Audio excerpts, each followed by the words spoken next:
All right, let's get into this one in the PSD file and dive into what went into making this one. It's got 43 layers in it, and that's just because most of the time I could not figure out what the heck to do. I don't know what I'm doing, so I had to combine certain techniques to get it to go where I'm going, which is why it's so layer heavy. So for this one, I wanted to practice more on painting in light sources, kind of, take what I learned from the last time and try and get better at it.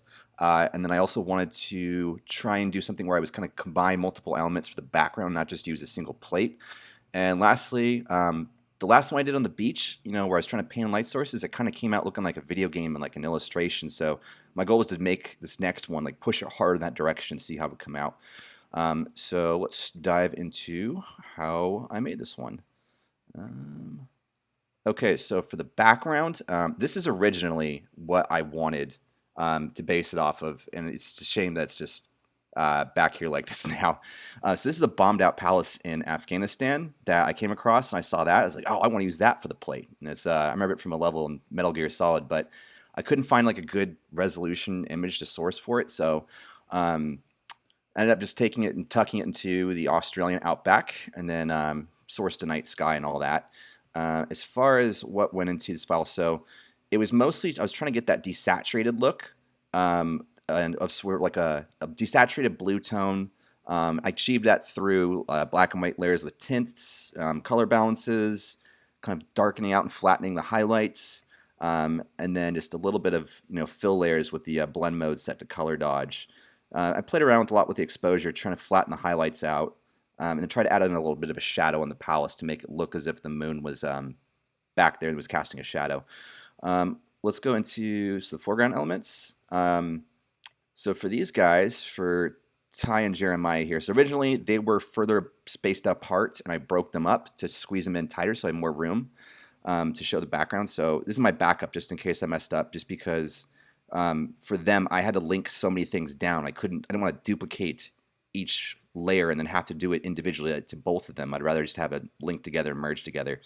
So I was trying to flatten out kind of like the highlights on them, really sort of bring down all that detail because, I mean, they're shot in the daytime.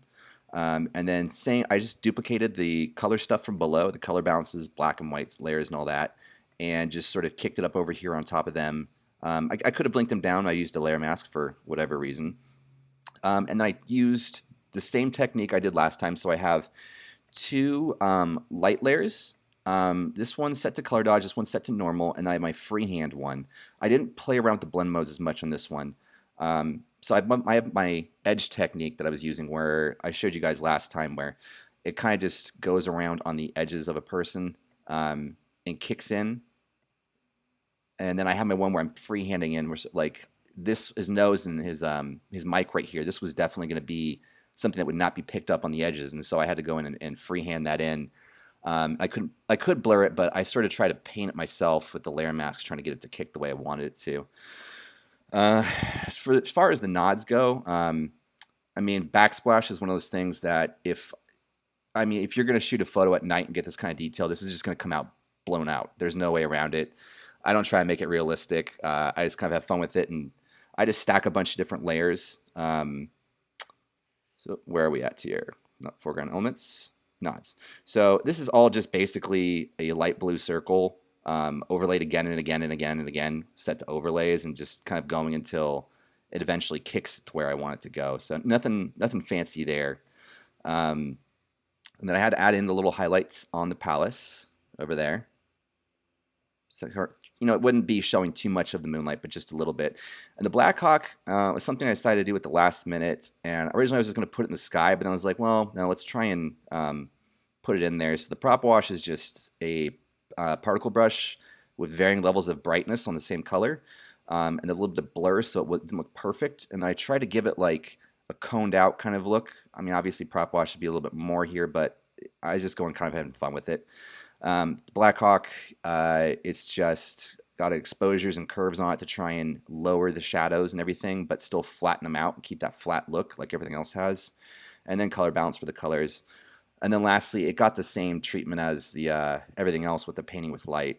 Trying to toss that in there as well on top of the Blackhawk. And then backing out. We got one of my favorite plugins, Onric. It's this little doodad over here, and it is hands down the best I've found for adding in glow.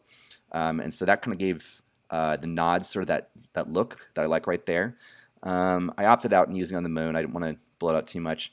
And then to really give it that illustrative look, I used a technique I know I've done tutorials on before, but it's this crunch technique, and you can see the detail how it kicks in right there. And I never ever use it this heavy-handed, but I just wanted to really kind of send it to see uh, how it would go, giving it that look. Probably should dial it back a little bit, but and then lastly, just one last contrast adjustment with the curves. Nothing fancy, just to kind of kick it harder. But yeah, kind of good practice still. Learned a lot in this one, and kind of feel like I'm getting a little bit better at painting this light stuff.